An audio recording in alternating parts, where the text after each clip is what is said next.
Vamos a hablar en esta noche sobre temas de propósito y glorificar a Dios. En ocasiones no nos sentimos dignos como para hacerlo, sin embargo Dios tiene otros planes, tiene otra forma de pensar y es lo que quiero abordar en esta noche. Así que vamos a abrir nuestra Biblia en el Salmo 138, 7 y 8 dice: si anduviere yo en medio de la angustia, si anduviere yo en medio de ¿qué, hermano? De la angustia, tú me vivificarás. Contra la ira de mis enemigos extenderás tu mano y me salvará tu diestra. Verso 8. Jehová cumplirá su propósito en mí, tu misericordia, oh Jehová, es para siempre. No desampares la obra de tu mano. Si no sabes cuál es el propósito en tu vida, te tengo buenas noticias, joven, adulto, mayor, adulto menor. Adolescente, te tengo buenas noticias. El Señor sí sabe cuál es el propósito y de eso te quiero hablar. Quiero en esta noche que te vayas con un sentimiento de paz, de tranquilidad, porque no siempre es fácil saber qué va a pasar el día de mañana. En ocasiones nos espanta saber que no vemos, nos espanta saber qué va a pasar en lo siguiente. Sin embargo, Dios tiene control sobre nuestra vida y control sobre lo que hacemos, sobre lo que va a acontecer en tu vida. Hay algo que Dios tiene sembrado en su palabra y Él lo ha declarado, que Él tiene control de tu vida, hermano. Dios tiene control de todo lo que tú estás haciendo. Aun cuando muchos de nosotros anduvimos en asuntos complicados por nuestra causa, aún con todo, Dios tiene y sigue teniendo el control sobre nuestra vida. Para con el Señor somos como un equipo, somos como semejantes a una relación matrimonial. De hecho, la Biblia expresa la relación entre Dios y nosotros como una relación entre una pareja. En una pareja, el varón toma ciertas decisiones, su hechura física incluso le pertenece solo a él, la hechura de la mujer es totalmente diferente. Hay cosas que hace el hombre, hay cosas que hace la mujer, hay cosas que hacen los hijos en la familia y algo semejante ocurre para con Dios. La Biblia explica un término que se llama soberanía de Dios. Repita conmigo, soberanía de Dios. ¿Qué es la soberanía de Dios? La soberanía de Dios tiene que ver con decisiones que Él se ha reservado para sí mismo, que no comparte con nadie, que solamente están en Él. Él no te va a preguntar si quieres o no quieres, más bien es un asunto que Él se ha reservado. Por ejemplo, de entre las cosas, tú naciste hombre o tú naciste mujer, Dios decidió ese asunto. Dios ha decidido y reservado para sí mismo también la salvación que nuestro Señor Jesucristo nos ha dado en la cruz del Calvario. Es decir, no vino y te preguntó, Él tomó la decisión voluntariamente de ir a la cruz. O sea, el tema de la salvación es un asunto de soberanía de Dios. No depende de nosotros, depende absolutamente de Él. Nadie de los que estamos aquí puede ser salvo sin que Dios lo haya salvado, sin que Dios lo haya llamado. Usted es muy privilegiado en ese sentido porque Dios lo llamó a usted. No llamó a otra persona, lo llamó a usted. Nos llamó a nosotros para formar una familia. Algo que también Dios se ha reservado para sí mismo es la venganza. Sí, mía es la venganza, dice el Señor, yo pagaré. La venganza es de Dios, no es nuestra. Otra cosa que Dios se ha reservado para sí mismo, dice, tendré misericordia de quien yo quiera tener misericordia. La misericordia es un asunto de soberanía también de nuestro Dios. Él decide tener misericordia. Hay veces que nosotros decimos, hay que tener misericordia. Dios va a tener misericordia de tal persona, pero resulta que no. Hay veces que Dios decide no tener misericordia. El sol sale absolutamente para todos nosotros por igual. La cruz ha sido levantada para que todos tengamos oportunidad, pero Dios tiene misericordia de quien quiere tener misericordia. Y de lo que vamos a hablar en esta noche es algo que también Dios se ha reservado para sí mismo y se llama el propósito de cada uno de nosotros. Usted no marca el propósito en su vida, por si no sabía. A la luz de la palabra y el verso que acabamos de leer, dice: Jehová cumplirá su propósito en mí. O sea, el propósito que tú vas a ejercer el resto de tu vida no está en ti, no depende de ti. Dios se ha reservado esa parte para sí mismo, Él lo decide. No decides tú, que no decidió Moisés si salvara o no al pueblo de Egipto, no decidió Abraham salir de su tierra y de su parentela, no decidió Noé hacer el arca que hizo la salvación tan grande en ese tiempo, no decidió David ser el rey de Israel. Es un asunto de Dios. Cumplir, cada uno de estos héroes de la fe cumplieron su propósito porque Dios intervino en su vida.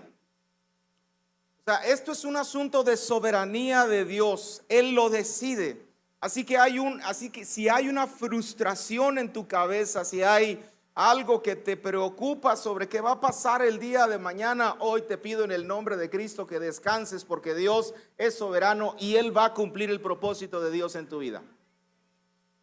Así funciona nuestra relación para con nuestro Dios. Ahora, de parte de nosotros también Dios ha dejado, como en una pareja, en nosotros tomar ciertas decisiones.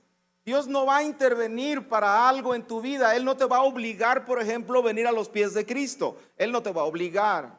Él no te va a decir: ¿sabes qué? Te obligo a que estudies tal carrera. No, tú puedes decidir qué estudiar, cómo vestirte, cómo peinarte, cómo maquillarte a las chicas. Esos son asuntos que nos corresponden a nosotros. Incluso hay un aspecto que también decidimos nosotros, y es con quién casarnos.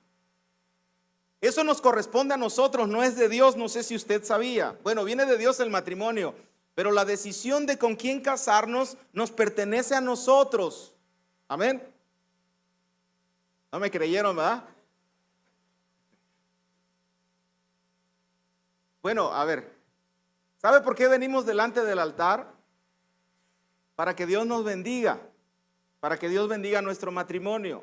Si no viniésemos delante del altar, significa que Dios fue el que nos dio la pareja. Pero no. Los que elegimos la pareja somos.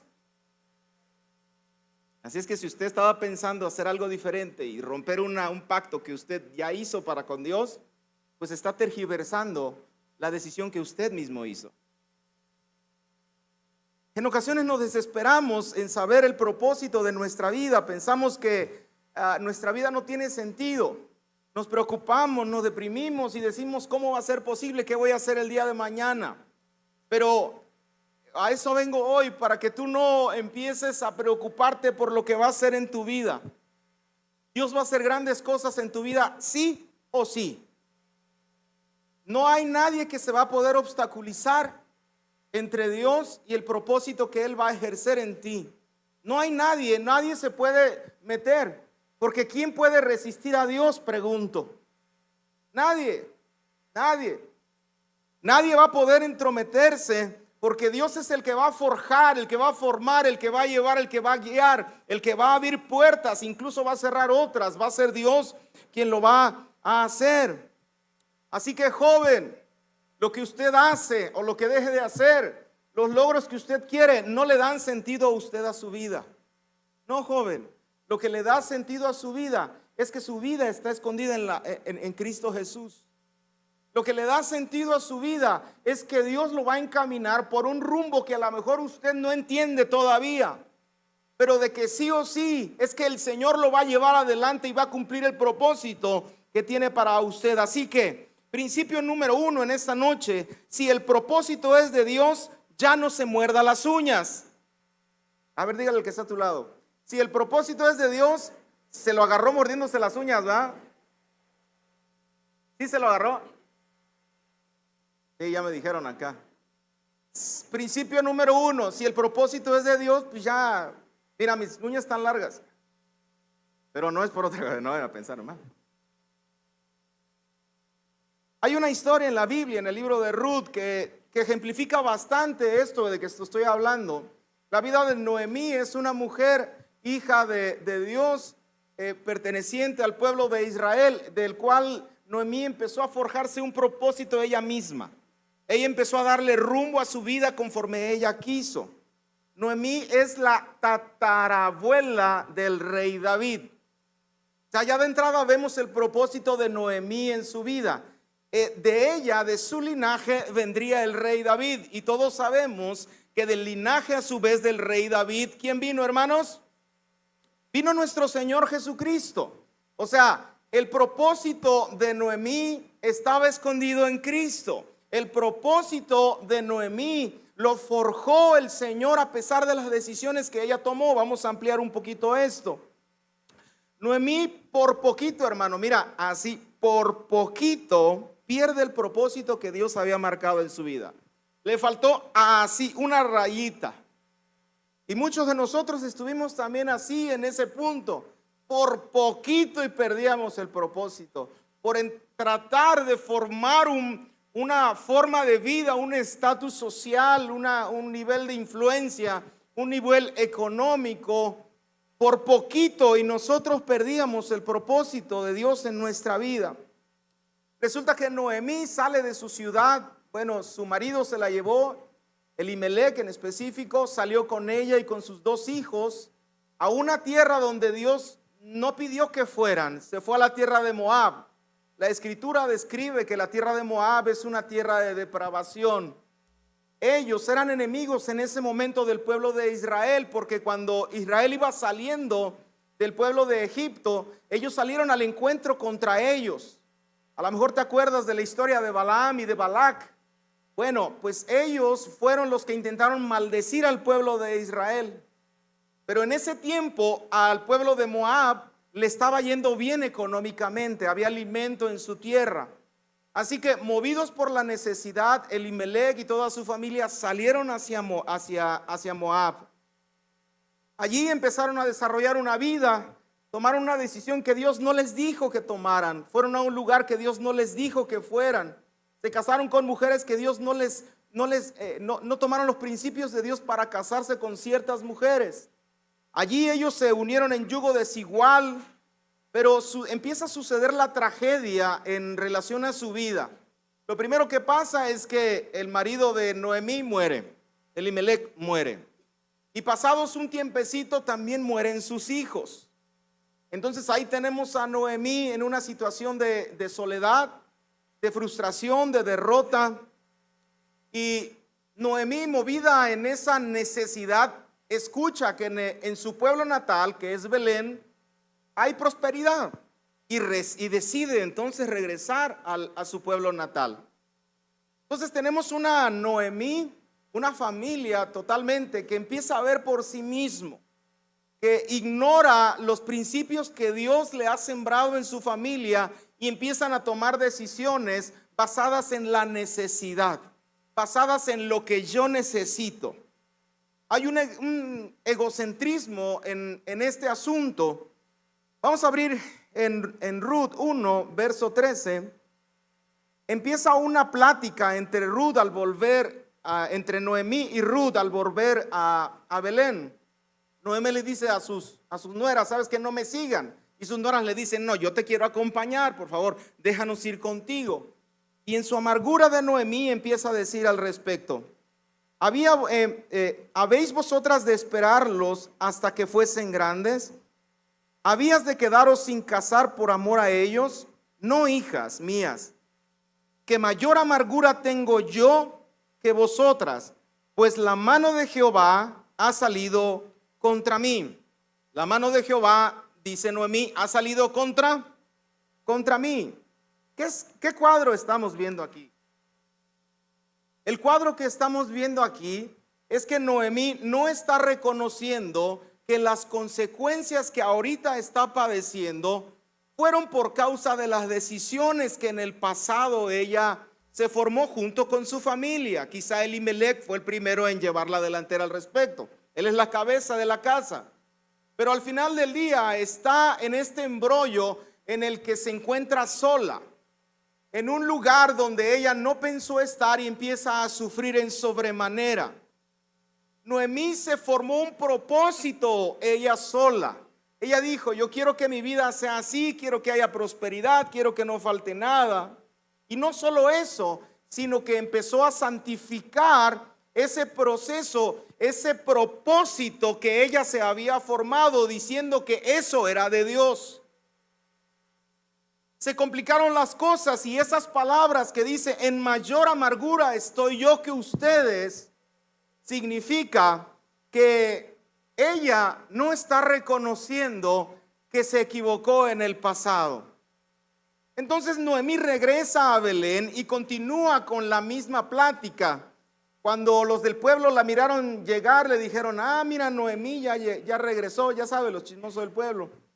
Y Noemí regresa y le dicen Noemí a las personas: mira, ya no me llamen Noemí, llámenme mejor Mara, porque en gran amargura me ha puesto el Todopoderoso. Cuando el Señor llama a Adán, cuando desobedecen en el huerto del Edén, Adán le responde al Señor y le dice: la mujer que me diste. ¿A quién le echó la culpa Adán? ¿A quién? Acá dicen de una cosa, acá dicen de otra. Sí está involucrando a su esposa, claro que sí, pero en realidad Adán le está echando la culpa. Le está echando la culpa a Dios.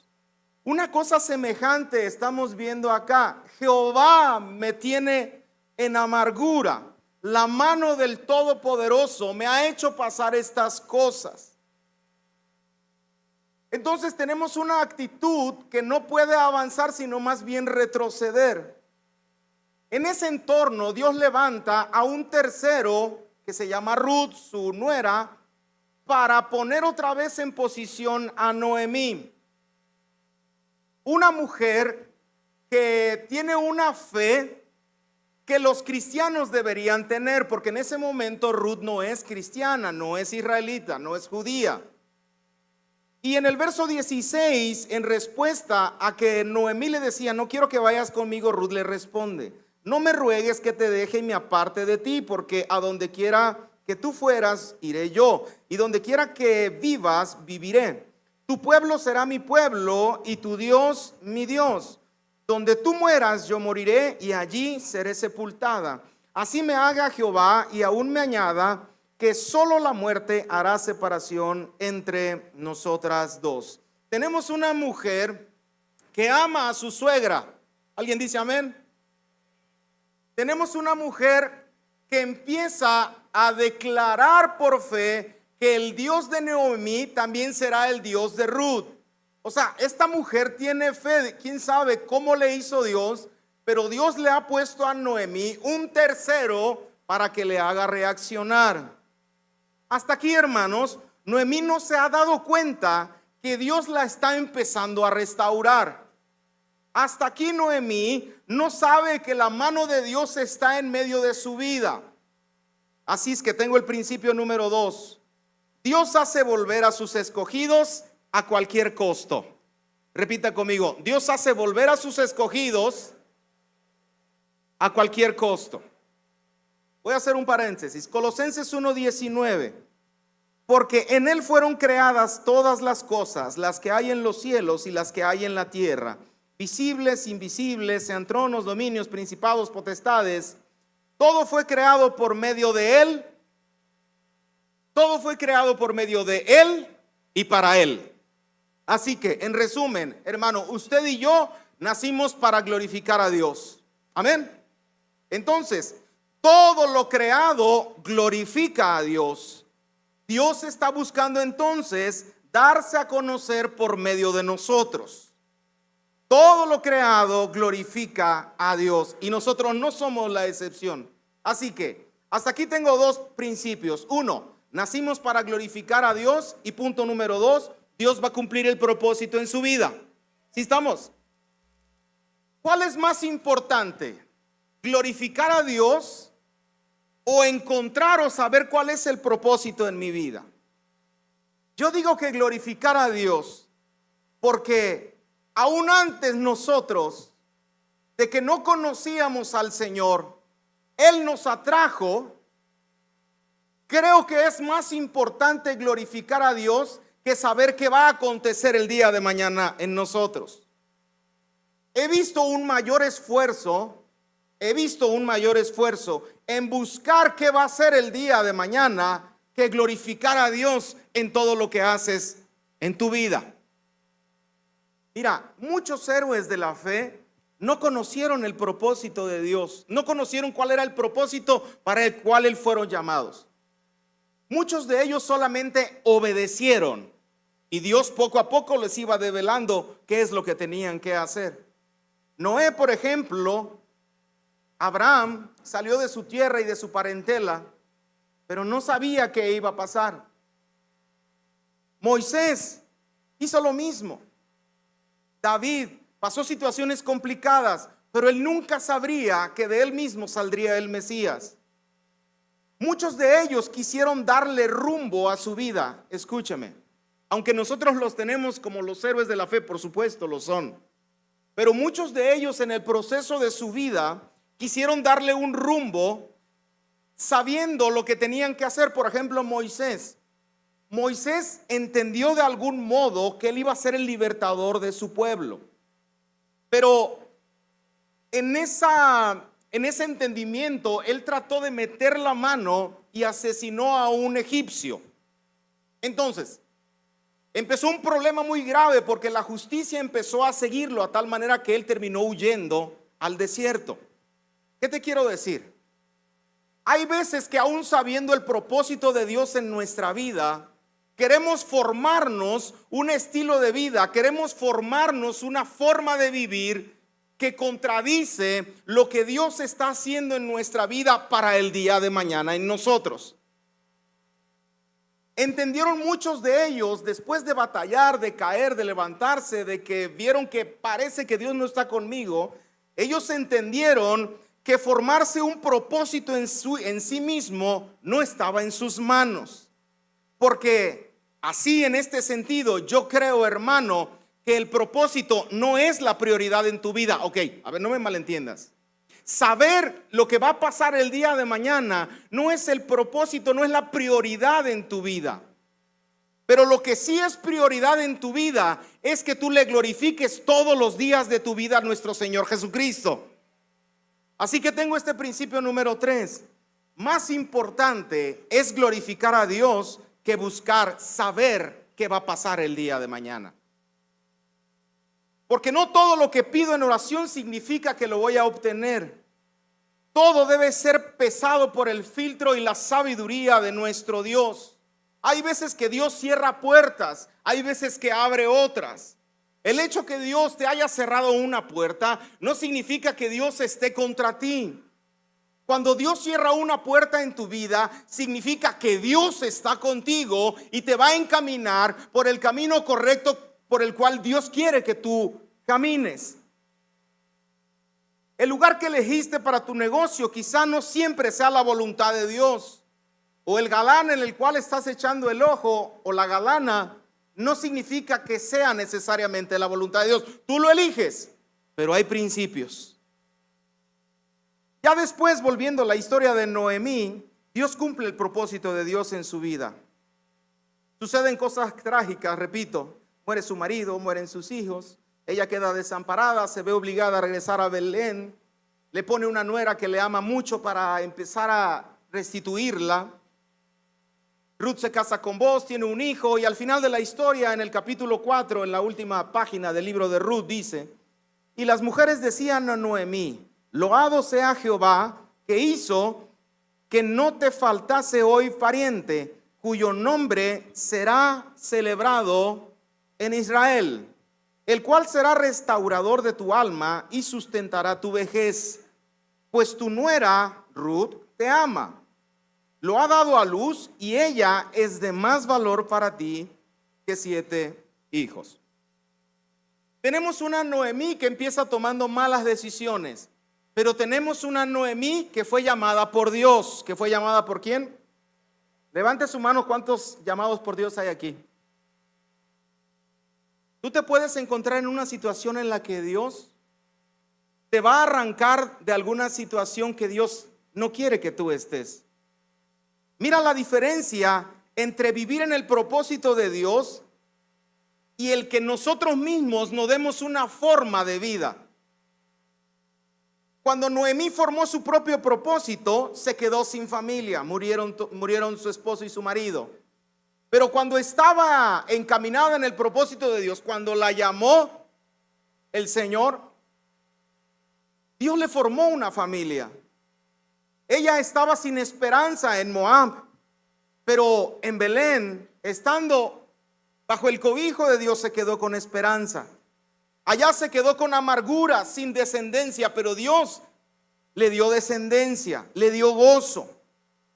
En Moab se quedó sin salvación, pero acá en Belén, estando el cobijo de Dios, se quedó con salvación. Noemí se quedó sin ningún propósito en la tierra de Moab, pero estando bajo el cobijo de Dios, Dios cumplió el propósito de Dios en su vida. La invitación es aquí muy simple y muy clara. Hermano, considere sus caminos hasta el día de hoy y observe cómo se está moviendo Dios. Porque hay veces que Dios lo puede arrebatar muy violentamente con tal de que usted cumpla el propósito de Dios en su vida. Recuerda una cosa, el propósito es soberanía de Dios. Cuando las puertas se le cierren, mi amigo, no significa que Dios te abandonó. Todo lo contrario, es Dios encaminando su propósito. El único fracaso que usted sí pudiera tener es que no escuche la voz de Dios, que no escuche la voz del Espíritu Santo y empiece a encaminarse para donde Dios le ha llamado. Resumen, Noemí y su familia forzaron un propósito de Dios en su vida. Concluyo. Noemí y su familia, Elimelec y su familia obligaron, forjaron, se hicieron un propósito de Dios conforme ellos querían, pero sufrieron las consecuencias y vino la amargura en sus vidas. Al final, mi querido hermano, supieron que Dios es un Dios de misericordia. Al final ellos creyeron y entendieron que el rumbo que va a tomar su vida, que lo que va a pasar el día de mañana, no depende de ellos, sino que depende de aquel que los llamó un día, que los formó y los conoció antes que estuvieran en el vientre de su madre. No es fácil saber nuestro propósito, no es fácil, pero no es la prioridad. Para conocer tu propósito te tengo esta recomendación, joven. Navega un poco, sigue avanzando, sigue tomando decisiones, sigue estudiando, trabaja, elige bajo los principios de Dios. Y si tienes duda, pregunta a alguien. Avanza y vas a ver que tarde que temprano el Señor te va a revelar lo que va a hacer de ti el día de mañana. Porque el propósito nunca ha sido la prioridad. La prioridad que usted y yo tenemos es glorificar a Dios todos los días de nuestra vida, indistintamente de lo que esté pasando. La prioridad que nosotros debemos de tener es que todos los días, con que aún parezca insignificante, nosotros nos tenemos que levantar y unirnos a nuestro Padre Celestial y estar atentos a lo que Él está hablando a nuestra vida. Porque en vano es saber el propósito, en vano si no estás glorificando al Señor. Y vuelvo al Salmo 138, 7 y 8 y dice: si anduviere yo en medio de la angustia, tú me vivificarás. Contra la ira de mis enemigos extenderás tu mano y me salvará tu diestra. Jehová cumplirá su propósito en mí. Tu misericordia, oh Jehová, es para siempre. Y mira cómo termina el salmista: si anduviere yo en medio de la angustia, ¿en medio de qué? Tú me vivificarás. ¿Cómo estaba Noemí cuando murió su marido, cuando murieron sus hijos, cuando no le había quedado nada? Estaba en angustia. Aquí tengo una promesa para los hijos de Dios. Aquí tengo un principio para los hijos de Dios. Tú puedes estar en extrema angustia y parecer que todo se acabó, pero tienes un Dios que ha prometido cumplir el propósito en tu vida. Y eso no te lo va a quitar nadie, ni la vida, ni la muerte, ni lo alto, ni lo profundo, ni ninguna cosa creada nos podrá separar del amor de Dios que es en Cristo Jesús, Señor nuestro. Amigo, la angustia puede ser por tu culpa, porque tú la ocasionaste.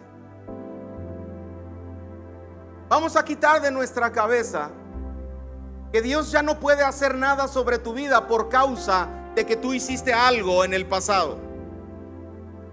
Lo que tenemos que hacer tú y yo es venir delante de la presencia de Dios, porque sí o sí el Señor va a cumplir su promesa. Sí o sí el Señor va a hacer algo en tu vida. ¿Cuánto tiempo va a pasar? Yo no sé. Pero hay algo que quiero que descanses en esta noche, y es: ya no te esfuerces con lo que va a pasar el día de mañana. Ya no te frustres con lo que va a pasar el día de mañana en tu vida. Preocúpate por glorificar al Señor hoy, y el día de mañana está garantizado para ti. Nos ponemos en pie, por favor.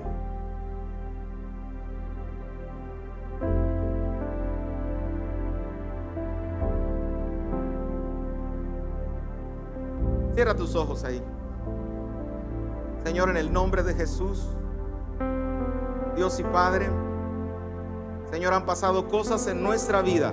Dígale qué ha pasado, Señor, y yo pensé que ya no había oportunidad para mí, pero tu palabra dice que sí hay oportunidad, porque tú eres el Dios de la misericordia.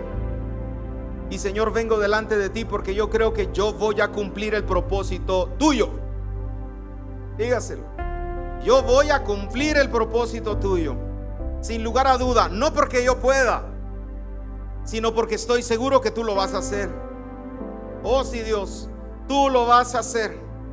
Tú lo vas a cumplir, Dios. Tú vas a hacer enormes cosas. Vas a derribar murallas. Te vas a levantar como gigante.